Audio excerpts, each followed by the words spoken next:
Okay, hello, good evening. Welcome to the No Exit podcast. What's good about it?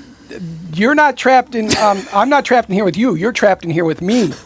Although there is some irritation. To my left is I irritate. Vanessa. I have Richard. I have Wayne, and we have Sal P. In the. There he is. There's Sal. Hey, what's all the clicking? There's a bunch of clicking going on. I don't hear any clicking. So next comes the thesis of the podcast. First is in French, and it's in English. If you speak French, don't tell me I'm wrong. No, we got music up. It's good. You have the music? Yeah. Okay. Alors, c'est l'enfer. Je n'aurais jamais cru. Tu te souviens de tout ce qu'on nous a raconté sur les chambres de torture, le feu et le soufre, le main brûlant?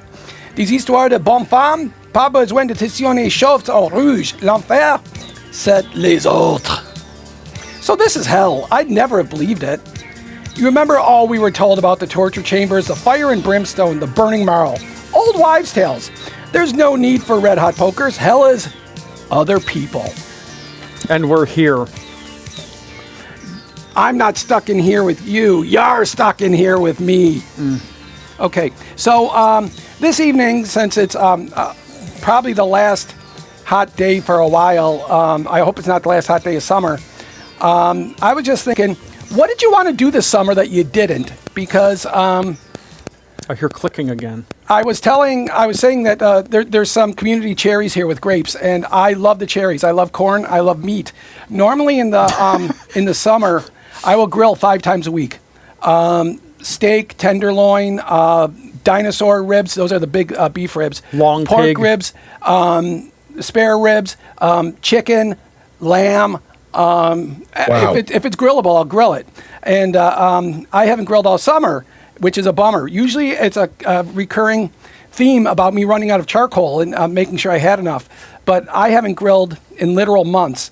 And likewise, cherries. I love cherries. If I could eat cherries every day, I would. I would, every day of the year. And I didn't get a bunch that I didn't have the oomph, and some of them went bad, and then others.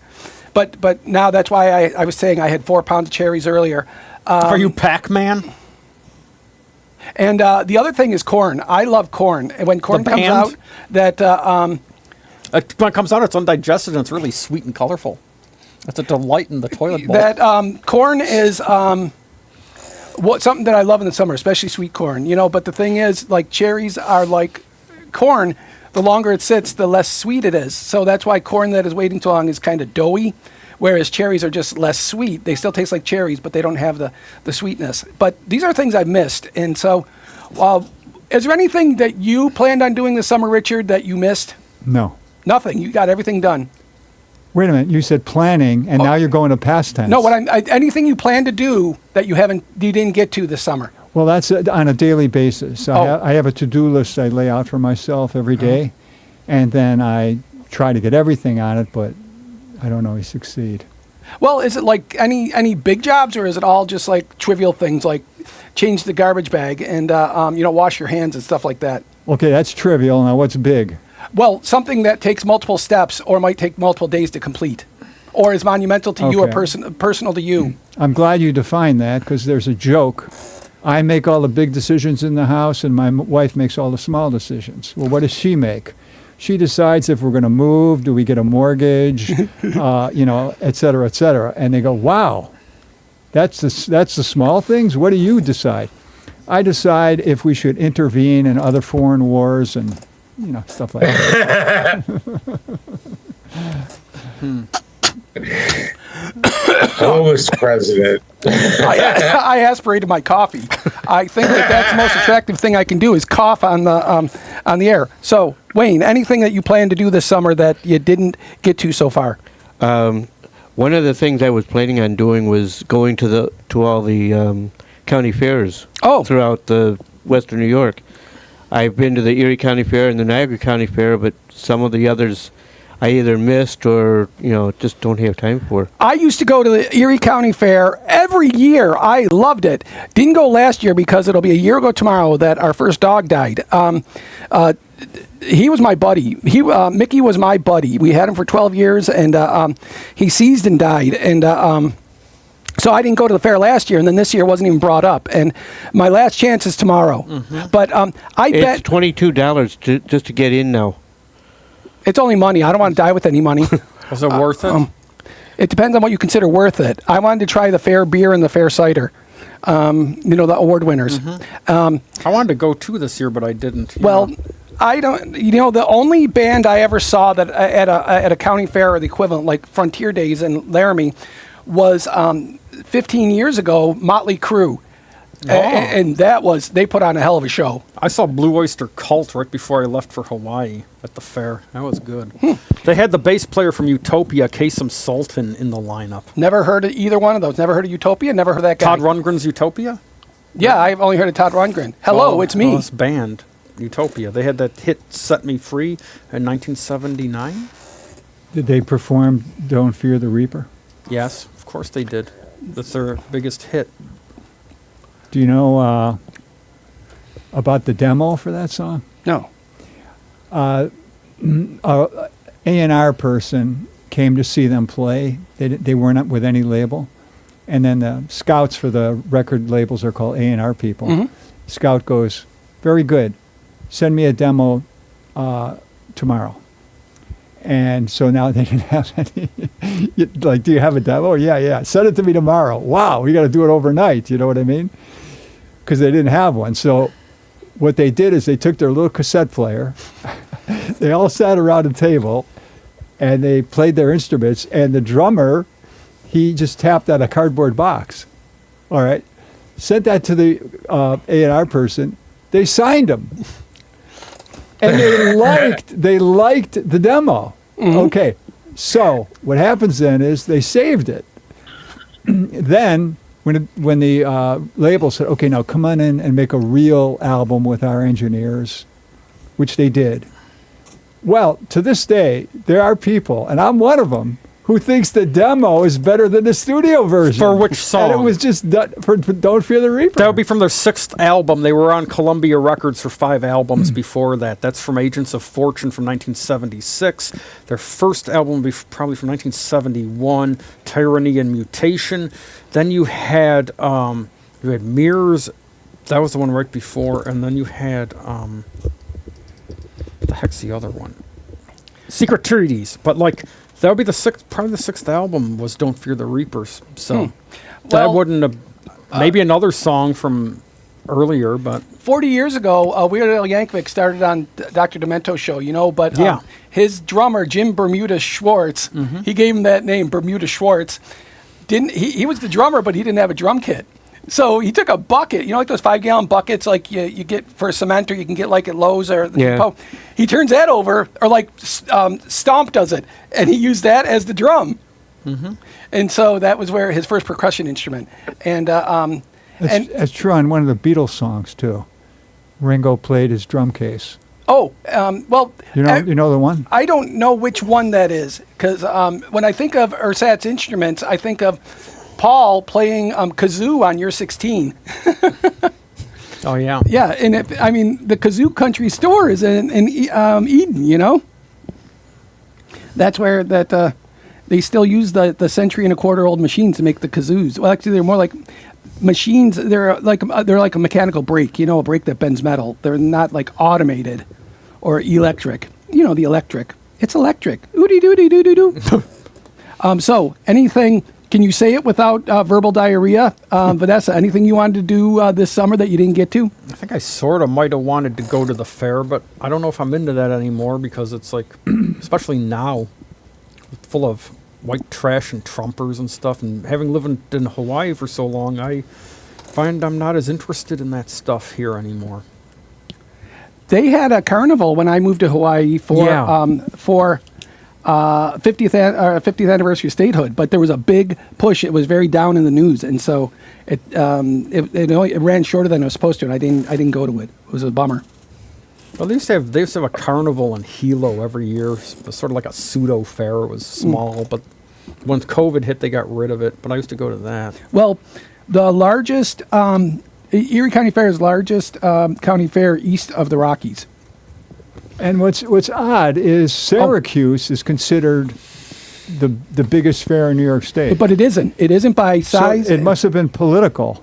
Because it's certainly more people go to the Erie County Fair. And what's interesting is over, 12 days of the fair, 1 million people go. Over 16 days of Oktoberfest in Munich, 8 million visitors. Wow. Yeah. So they have like an amusement park right there. So that's an actual event?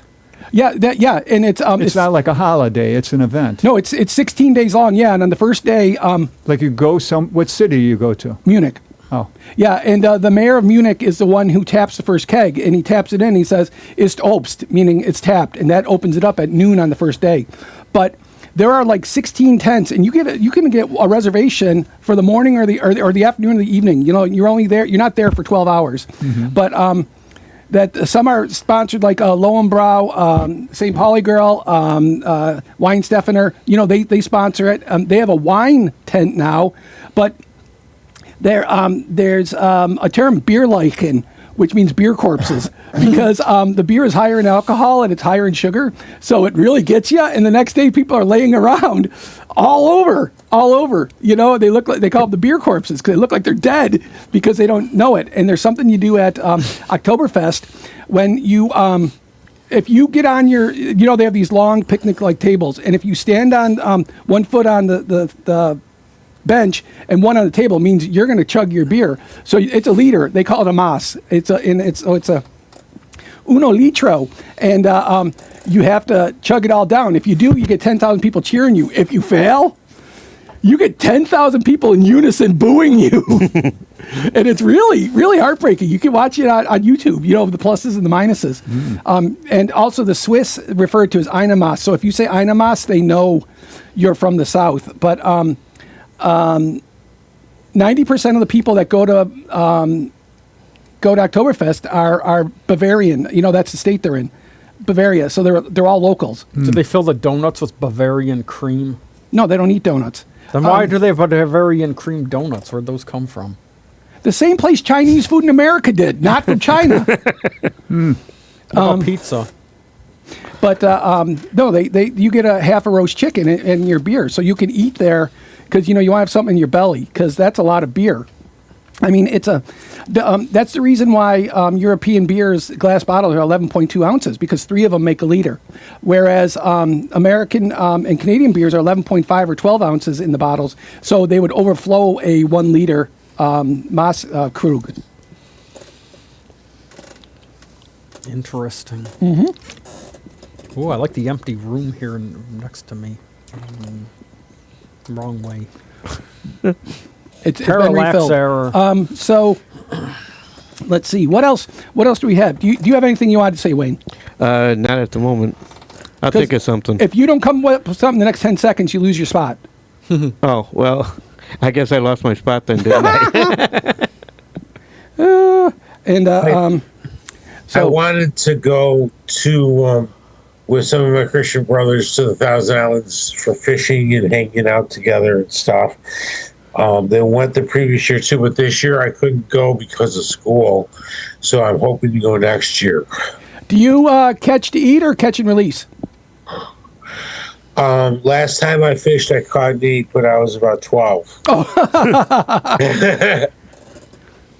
That's about the same with me. My spouse lived in Alaska for a year, and at Lake Minchumina, it's the largest lake in the interior, and you don't hang your fingers off the boat. You don't let them trail in the water because the pike will bite them off. Why, the pike have teeth? Pike have sharp teeth, yes. Mm-hmm. In fact, that's the last fish I caught was a perch. Yeah, that generally, fish bites are, a guy with whom I worked in Micronesia for a little while, and he said the worst thing he had was a dude that got bit. He was a fisherman, but he was free swimming, and he got bit by a barracuda, and he had a cut around here. I mean, it was like a half moon. It took over 200 stitches to close it because it just bit on him, and fortunately, it didn't take a chunk out of him because what happens is. You could get the double banger. You get bitten, the barracuda doesn't kill you, but the sharks do because they smell the blood. But what happens, people get bitten by sharks and they don't get eaten, so they bleed to death. They're not consumed because we're not fat enough. Even your fattest person wouldn't be as fat as a seal or a walrus. Well, actually, a walrus can kill a great white, but a seal can't. I have a shark story. It was in the news. Oh, tell it. Dites-moi. I did not know this, but there are 2 different ways to be a surfer. Did you know this? I don't know. What. Butthole surfer, like the good band? No, not at all. Oh. So way number 1 is you go out there and you catch a wave and you stand on the board and you put your arms out. You know, that's a typical way. And it's good if the waves are 10 feet or higher. But very few people surf in water that has that high of waves. So they had to come up with an alternative. So there's this thing called paddle surfing. Oh, okay. Where you take a specially made oar with you. You know, you can use that to balance. Yeah. Or you can use it to speed up. Or you can use it as a rudder, and you can guide yourself toward where the wave is at its biggest part. So, you know, if you have like a 3-foot wave, you go right to it, and then you can do it. And you can actually make yourself move faster. So this guy is out on the ocean, he's paddle surfing, and he hits something, and he thinks he hit a rock. You go, a rock in the ocean here, what's going on? So he hops up to see what's underneath, right at the right time, because then it was the great white shark from Jaws, you know? This is a 12-footer. The robot shark? Bruce? No. Oh. Biting his boat. Now, he instinctively did this, and I don't know if this is a good idea. He hits the shark with the paddle. Well, you should hit it on the nose, but not on. You're just going to piss it off if you hit it on the head. But he had a real life-altering experiences because the shark came up out of the water to bite the surfboard, and when it came out and he was next to it, he was 1 foot away, his face to the shark's eye. He said he'll never forget that look, you know? There's something about a wild creature in the ocean looking at you, because I remember when I went whale watching and the whale looked me right in the eye. Yeah, I've heard that too. That's in Moby Dick, by the way, that same experience. That's why they did that in Castaway also, that blue whale surfacing was completely digital. That was not a real whale, but the whale comes up, you know, and Chuck is like near death, but the whale looks at him, then it goes back under. But so the shark, it let him go. Well, do you know why they don't? Because when you're above, if you're like paddling, you look like a seal. But do you know why they don't eat you? Why they just bite you? You already told us. No. We don't have enough fat. Also, what does neoprene taste like? We don't like the taste of rubber in our mouths, you know, like a glove. Yeah. They don't like it either. That they say, ugh, and so they let go. And so that's why now you just bleed. It's Mick. He's going to flex in Welsh. All I can say in Welsh is there's a town called Usk in English, and it's Brimbuga. Hello, Mick.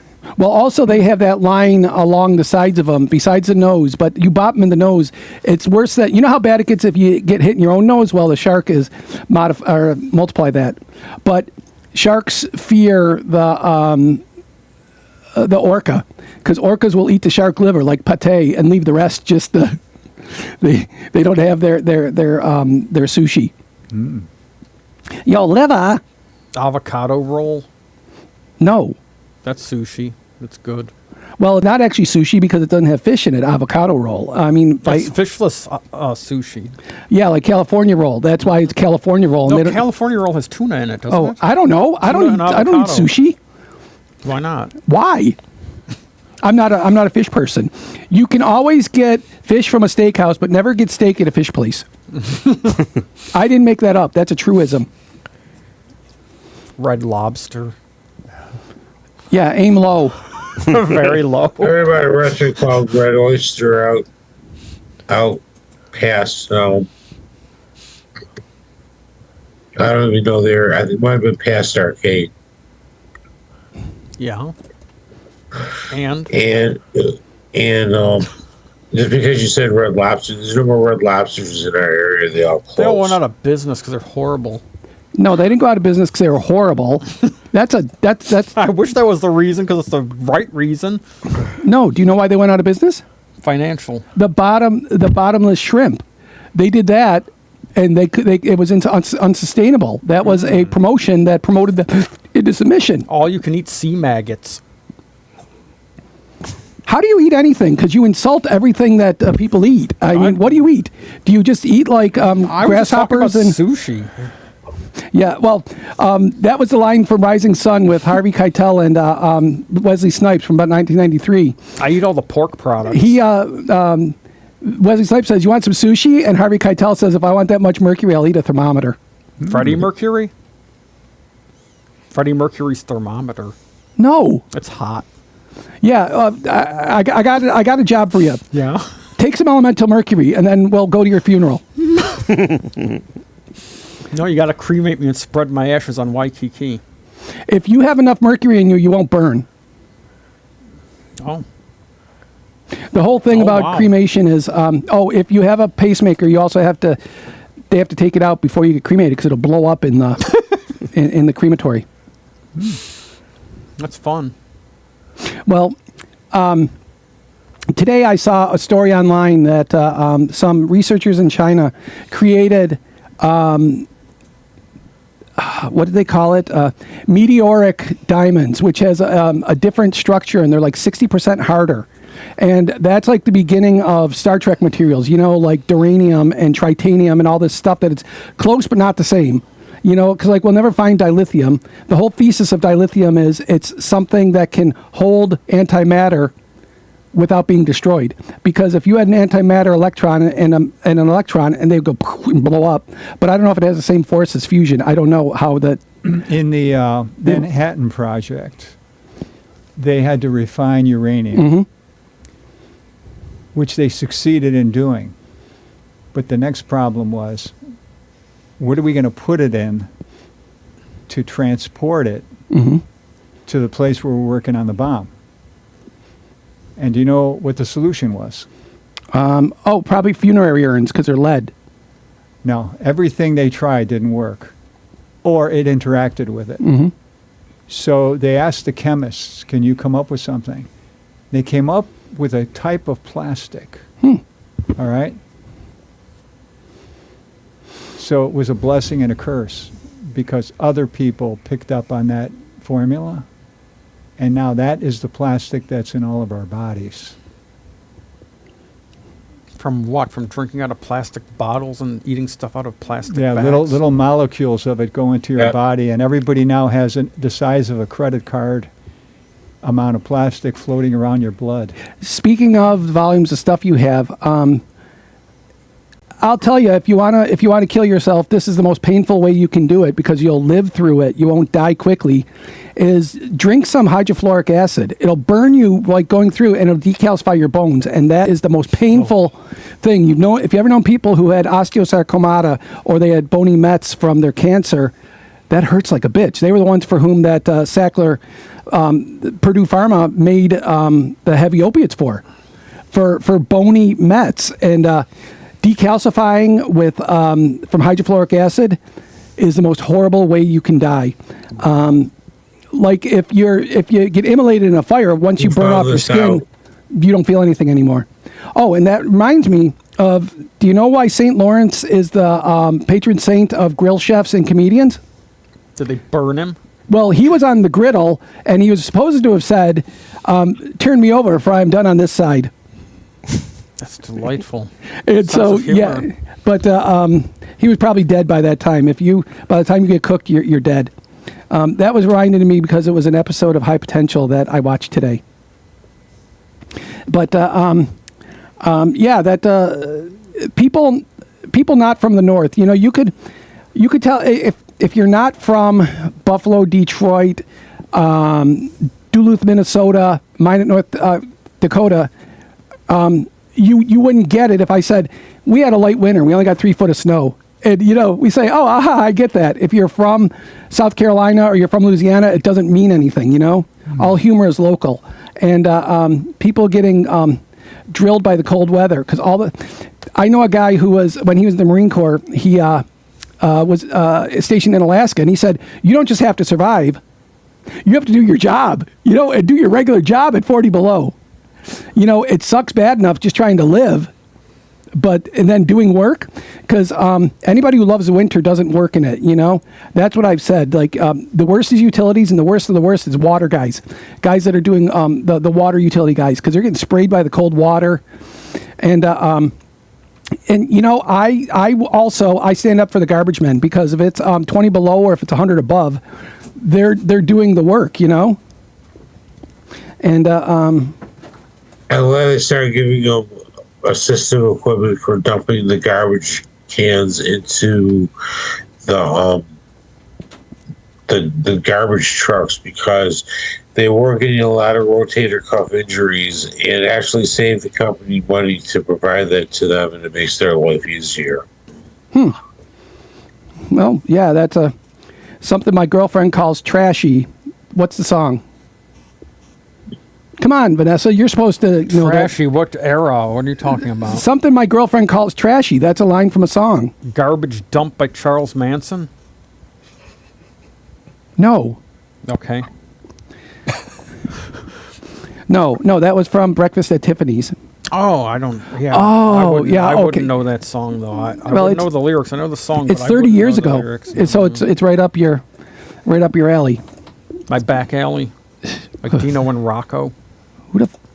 There's a great public access show from the 90s. They got kicked off the air because somebody tampered with their tape and assembly edited some porno into it, and they threw it on the public access station, and it was sabotaged, and then they got blamed for sabotaging their own tapes, and then they got kicked off the air.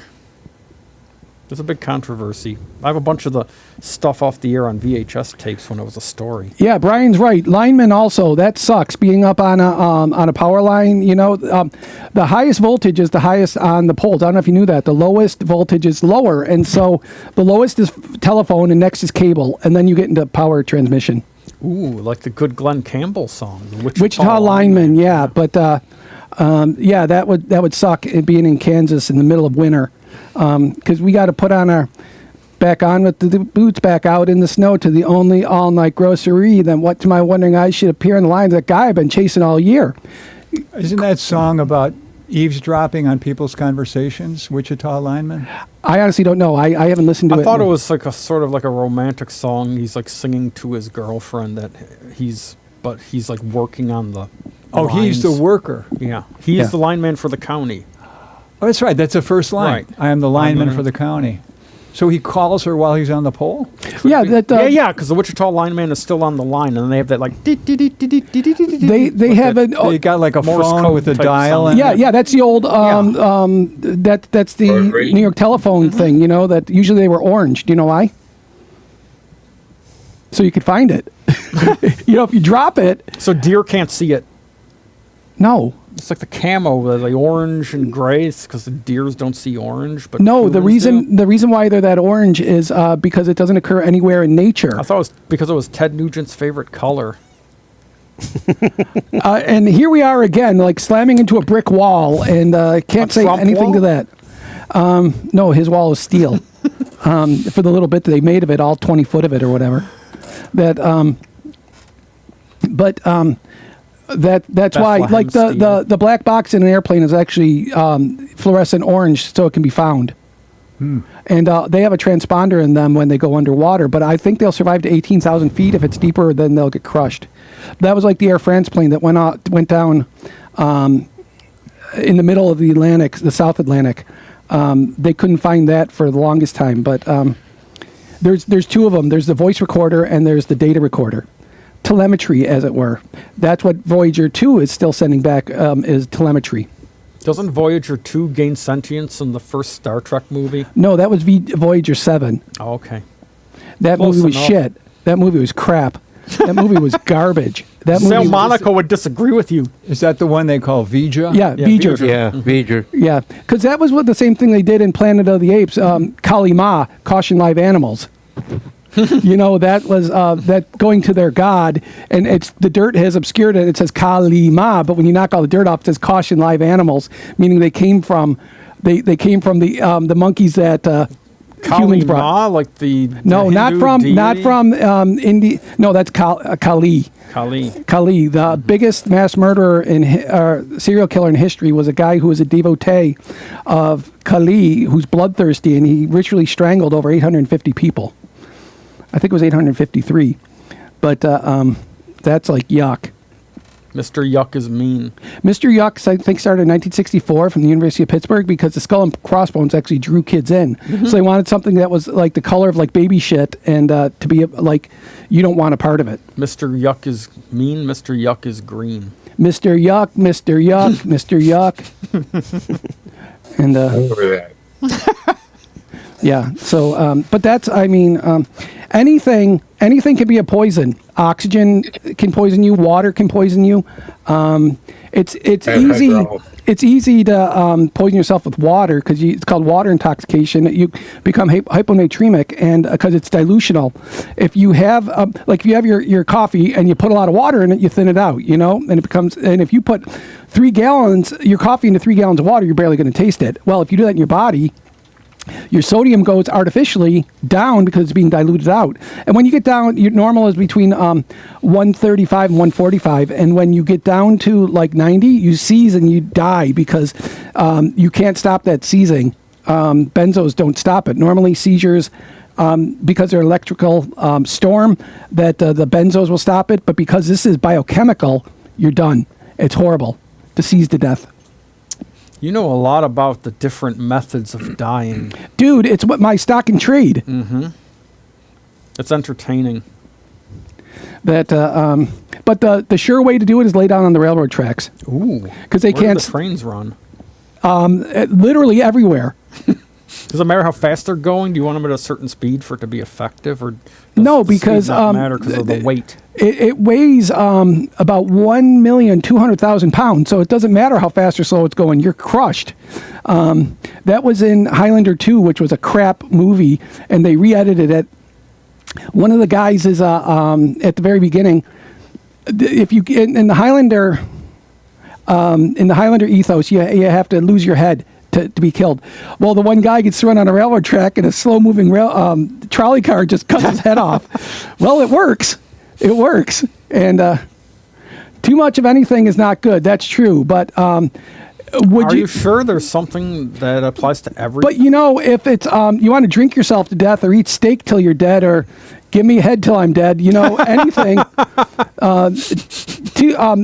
Basha, too much of a good thing, never. That's what she's saying. Miles Away. Miles Away was the song. 8 miles high, like the birds. No, Miles Away was the song. You want to get high on what was that box drink, Tom? What was that shit called? Beatbox. Beatbox. Yeah, we're all gonna drink Beatbox next. No, you can have a double shot of mine. You can. I heard a joke that's sort of obscure. Okay. And it kind of cries out for an interpretation. Oh, does it? Okay. It better be freaking funny, dude. Yeah. No, I think it's deeper. It's like a thought-provoking joke that has a message, and it can make you laugh. Okay. So a person goes into a restaurant, and he's giving his order, and he says to the waitress, "And I'll have coffee without cream." And the waitress says, "Well, we don't even carry cream here at this place. We do carry milk. Would you like coffee without milk?"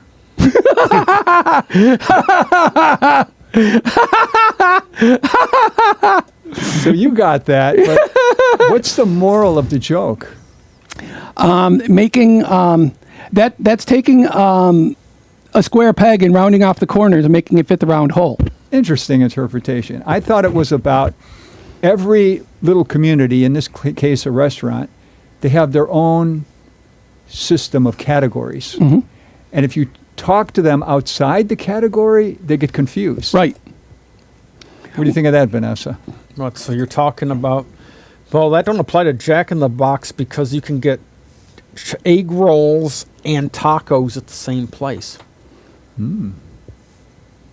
That's beautiful. Apropos to nothing, I'm trying to think, where did I hear that? Jack in the Box never impressed me, although they were open on Christmas. Oh, but they have those breakfast sandwiches with like 3 eggs on them. And I don't like, I'm going to say it right now, I don't like Chick-fil-A. I don't like the Me spice neither. that they put on the chicken. So I don't care that they're not open on Sunday. I wouldn't go there any other 6 days of the Well, week. they're a bunch of Nazis anyway. Yeah, I've never been to Chick-fil-A. Their You ain't missing politics is anything, my horrible. opinion. No, they're horrible. They burn people in The incinerators. Jack in the Box Cluck was better, way better. That was they were trying to compete with Hateful-A, and they came up with this thing called the Cluck, and it's phenomenal. Sal, have you heard that Chick-fil-A is very anti-gay? I could probably believe it, but the thing is I know better. What do you mean you know better? It's been verified. They contribute. No, I don't to know all better kinds that of- they're better than that. I know better personally that people are people first, and you don't. Well, that's good. You don't. I mean, not everyone's going to be on the right path. They got to have a certain amount of freedom, because if you don't give it to them, they'll just take it anyways. So Freedom fries. Freedom is just another word for nothing left to lose. Right, Chris Christopherson. Me and Bobby McGee. It was wrote Janis that? Joplin. Yeah, Oh, he wrote it, but he she wrote it. sang it. He sang it better. He can't sing. Chris Thompson couldn't sing. Chris Christopherson couldn't sing? No. I don't think so. No. I like his voice. So I get you, Sal, because I know a guy online. He said, "I'm gay, but I go to Chick-fil-A because I like their sandwiches." I mean, they're not going to stop that kakistocracy. Yeah, you wouldn't want to have any principles or values that you adhere to. That kakistocracy is ruled by the absolute worst. Because That's what we got now. yeah, absolutely. Because it's kakistos is Greek for the worst, and kakistocracy is having felons and rapists and serial killers, Pedophiles like and Trump. yeah. Well, he's all of them rolled into one like a burrito. Oh, yeah, he is. He's a taco burrito because he's taco. That's his nickname. I know.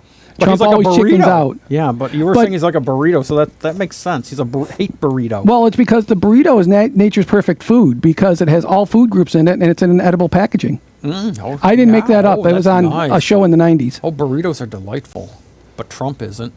He smells like shit. He actually He is. He's a shit burrito. He shits himself all the time. Yeah, he. when he's not molesting young girls and boys. Well, that was a Release the joke list. that was a joke in the 80s from David Letterman. Said Roman Polanski said he's got a new girlfriend. She's 42. He said the way I look at it, she's equal to 3 14-year-olds. Ah, yeah. Yeah, that was a math If you joke. know, you know. Yeah. And, I know 42 is 13 times 3. Good one. Thanks, Sal. Oh, he 14 gets it. times 3. Oh, you're a math wizard. And, Math is hard. I have a bachelor's in mathematics, but I'm rusty. Advanced math.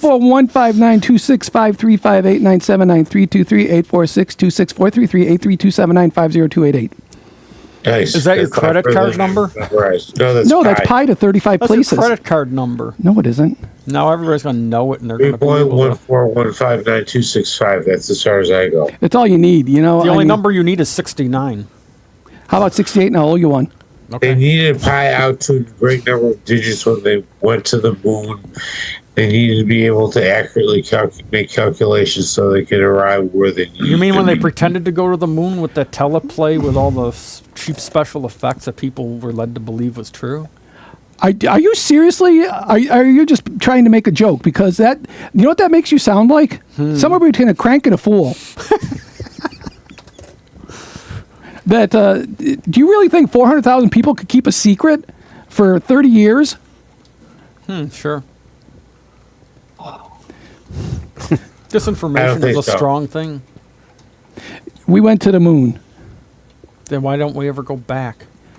because we got lucky that only about 30 people have died going into space, and it was more dumb luck. We didn't know what we didn't know. I mean, my phone has more power than the computer on the Apollo 11 landing module, and I mean that's why they put barely any fuel on Apollo 10 because they didn't want these.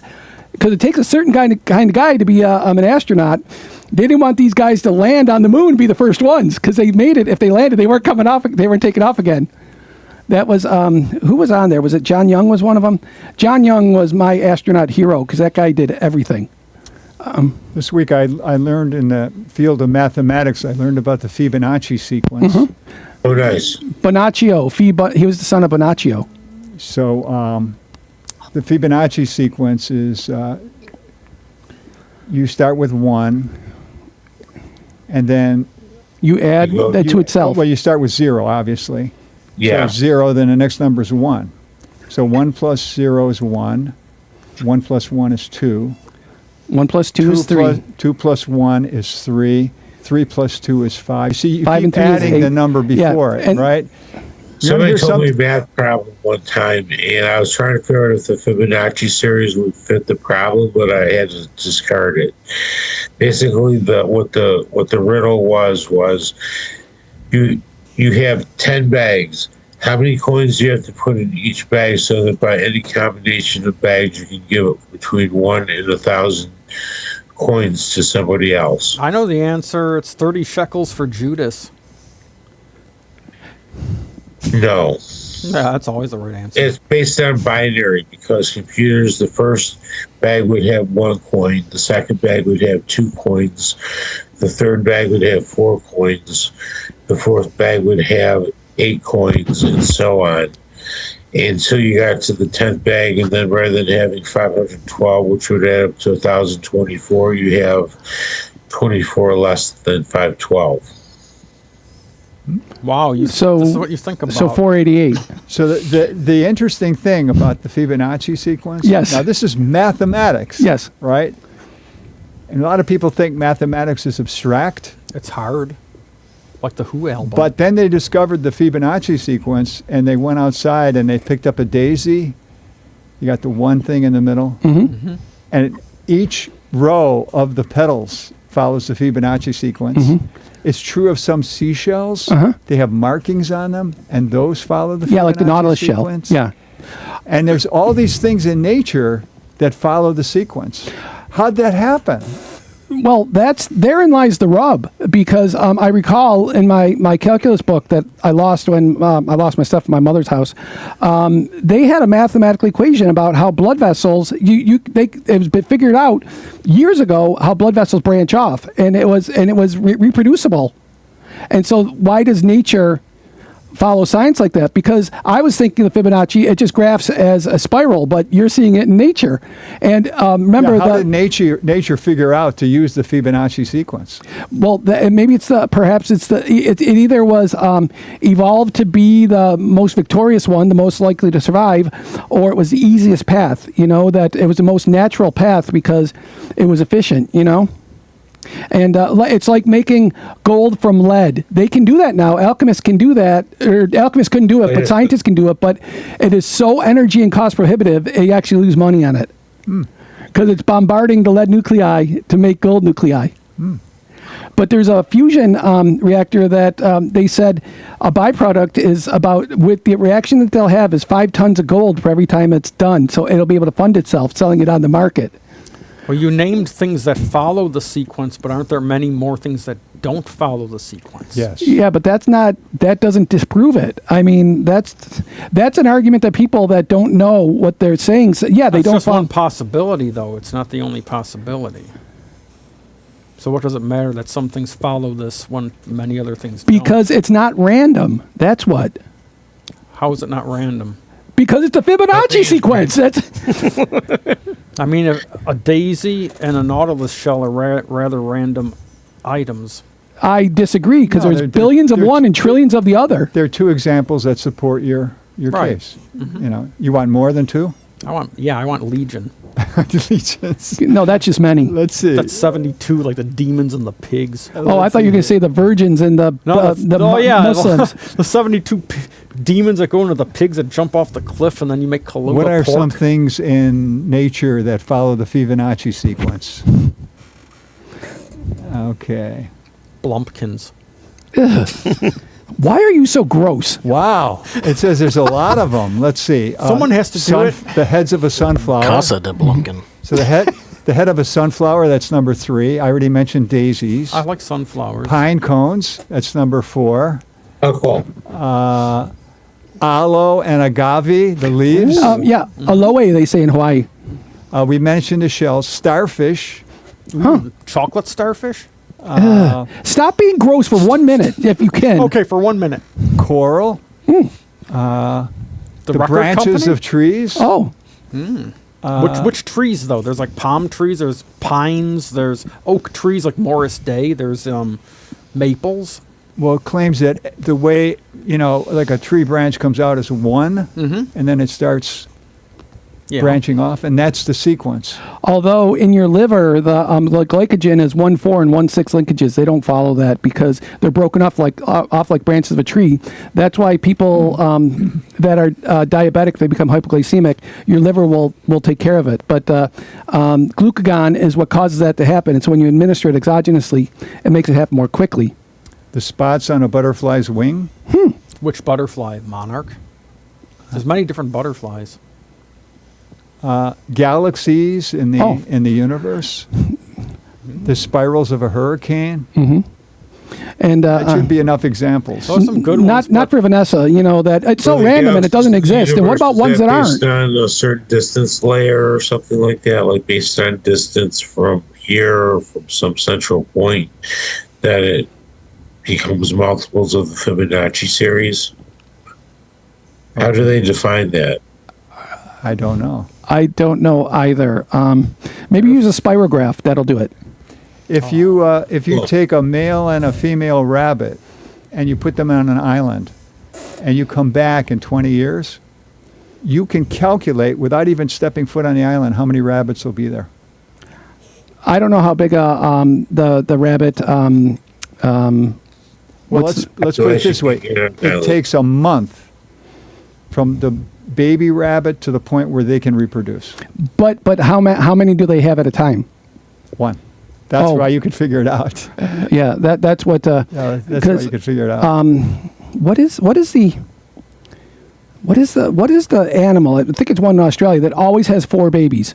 Always has 4 babies. Oh no, it's the Komodo dragon. They always have four, and they're always female. Or if they're the parthenogen, they're always the same gender. But they cause through parthenogenesis that female Komodo dragons didn't have to. The unfertilized eggs actually hatched and were live reproduction. So they were mitotic, not meiotic.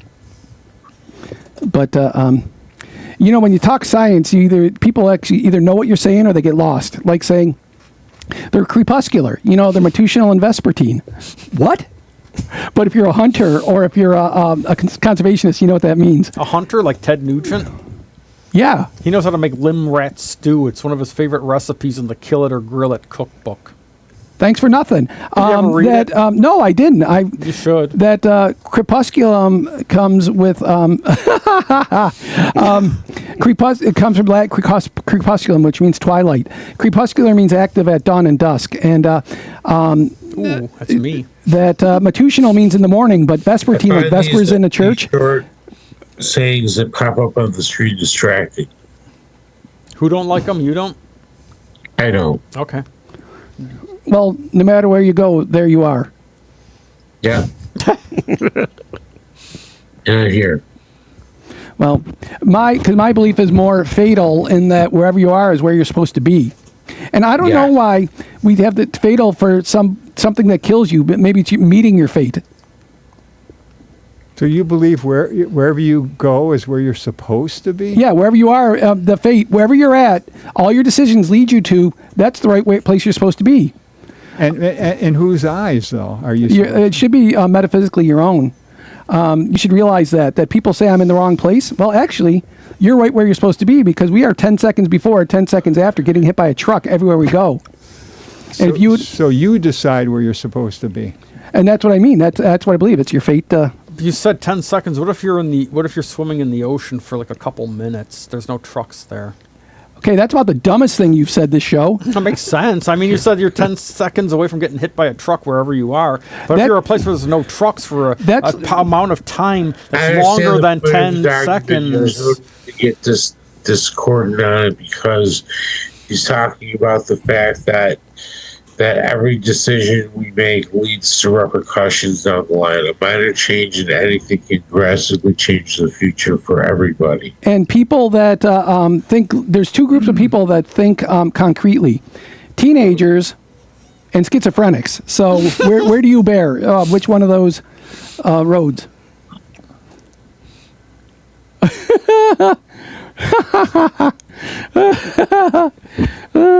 Well, but that's the thing, that anybody who enjoys doing something and it becomes a job loses its allure. Like anybody who bakes well, and they say, if you become a professional baker, it's like being a pro athlete. You have to be good every day, and that'll take the thrill away. The thrill is gone. What about musicians? Well, yeah, if you don't play every day, you're going to lose your hook, And also, unfortunately, as a musician, to sell it, it's not to play it, it's to sell it. That's whatever was the value of anything is what somebody will pay for it. If nobody will pay for it, like if it's that band that Greg is in, they don't get paid. They do it for free because nobody will pay for them. That tells you right there that they're not giving the people what they want. Because if the people want it, they'll pay for it. It means they're performing for themselves. Yeah, and they're lucky that somebody lets them do that and use their electricity. I mean, it's like a band performing for free is like a vanity press. There's an audience for people who want to see bands who play for themselves.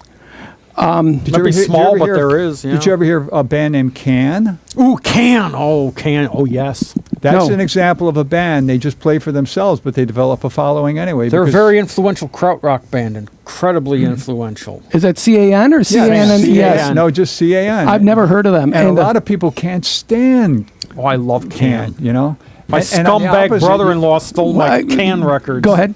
You have the people who brag about going to Can concerts, Well, that's like the Insane Clown Posse. Who was saying that? Was it James? About they were going to sign with the label, and people said, we will. The Juggalos, their followers, said, we'll drop you. We're not going to go to anything if you do that. Their whole shtick was being of the people. And well, they're on Island Records now. That's pretty big. Well, that was ETT back in the days. But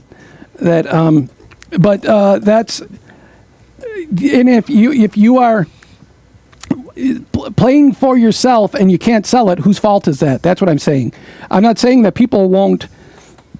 If you're playing and people aren't giving you money, well, that's the thing. That's also you have to consider if you have management and people who can promote it. That's also a factor to make people want it. You need promotion. True. For music?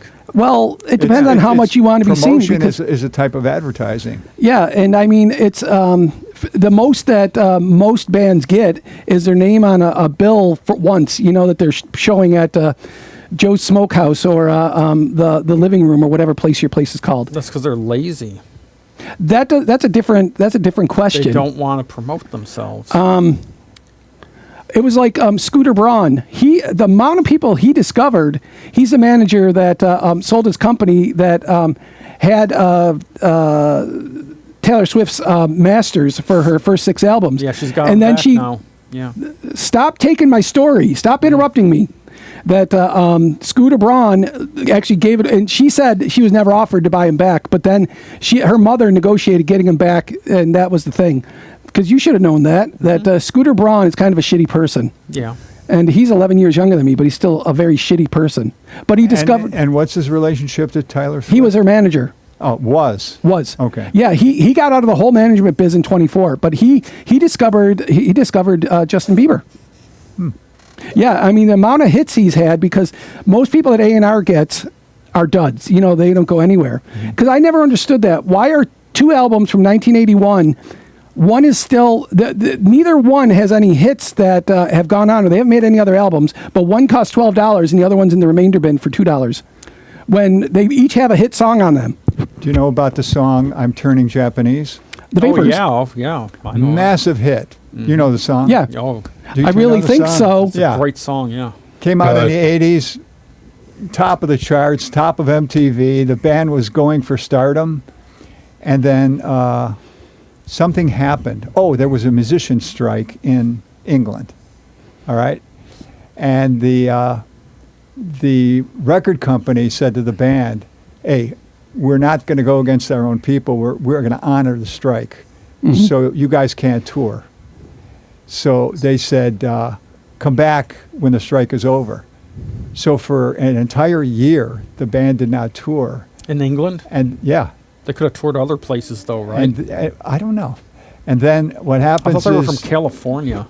And then No. And then what happened is, after the strike was over, they started touring again, but they were out of fashion. So they didn't do very well. And then a record company said, we can't keep you. Nobody's coming to your gigs, So interestingly enough, the lead singer songwriter said, I'm not going to give up. And he kept trying different styles and getting different people in the band, and nothing seemed to work. And so he said, that's it. There's nothing I can do. And he went to law school, right? And he figured, hey, what do I know more than anything? Music. So he studied music law. So he graduated from law school, and he tried to get bands to, nobody was signing him. He saw an ad in the paper. We're looking for a lawyer for our organization who understands music law. You know what the organization was? ASCAP? It was the one record label. Remember, they said, we can't. Yeah. We can't. We got to honor. It was the organization that called the strike that ruined his career. He's been their attorney for the past 25 years. And hey, politics makes strange bedfellows, and that's why you never know for whatever reason. There's a guy with whom I went to med school, and he and his brother were two members of a band that had 4 people. Their album, he gave me their album, I have it somewhere, that they were, their song was Whiskey Breakfast, and it was Eric's brother, Albert, who was lead singer, and had a whiskey breakfast. Yes, I'm dating that bottle again. I'm flat fucking broke and the man's on the phone. Guess that's trouble, my friend. Spent 2 years in college not to learn a damn thing. Just $10K tossed in the wind. And, it's a really good song. And they're from Ohio. They made it to number 37 in Albuquerque for some reason. There was on a chart. They just got hit, and they had a small hit there. Like, who knows who hears something? Like, it took me forever to find the song Six Pack by ESG. That was the first song that I was able to make it into an MP3 from a real audio. That was a big deal 25 years ago. And, it's like you hear a band and you like, and they maybe make one album, and then they're out because, like you say about Joe Sixpack, from 1985, who had, they did 2 shows at the Trail, and then they all got jobs. When I was a med student, there was an ENT resident who, before he went to med school, he was part of a band called Per Vertigo. He was a bassist, but then he became an ENT, and that ended his dreams.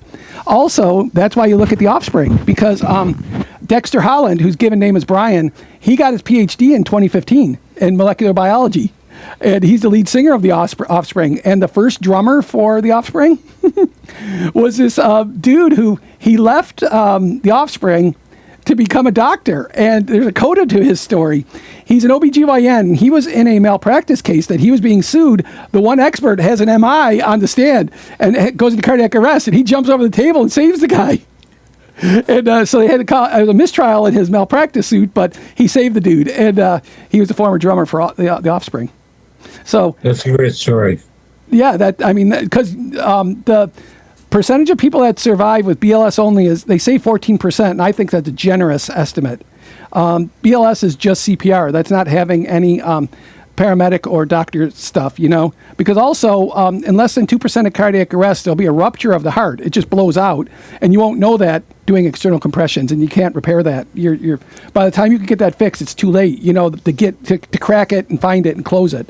You wouldn't know that. Even with the ultrasound, you can't functionally do it. And with CPR, now they're only doing heart compressions. They're not doing the breathing now. Well, and because we know that, the air in here is 21% oxygen, so we could rebreathe it 5 or 4 times. It can be breathed 5 times. So that's why a lot is circulating around, and the key is just to compress it. That these are extraneous, that pumping it around is good enough to keep your gourd working. And so, yeah, that's why, because if it was only 4%, we couldn't. You'd be pumping dead air. And that's the idea behind nitrogen execution. They replace the oxygen with nitrogen because our air is 80% nitrogen, 80% or 78%. 78% nitrogen, 21% oxygen, and then trivial gases like xenon and argon. And hydrogen. 30 seconds. Oh, wow. We're almost done. Okay, anybody have anything else? You have 5 seconds to say something. Well, it was a great show tonight. Vote early, vote often. Richard Daly. Okay. Chicago. Okay. So unless I get hit by a bus in the next 10 seconds, we'll be back next week, and we say au revoir and merci. Nous vous le remercier. Have a great week, y'all. Bye.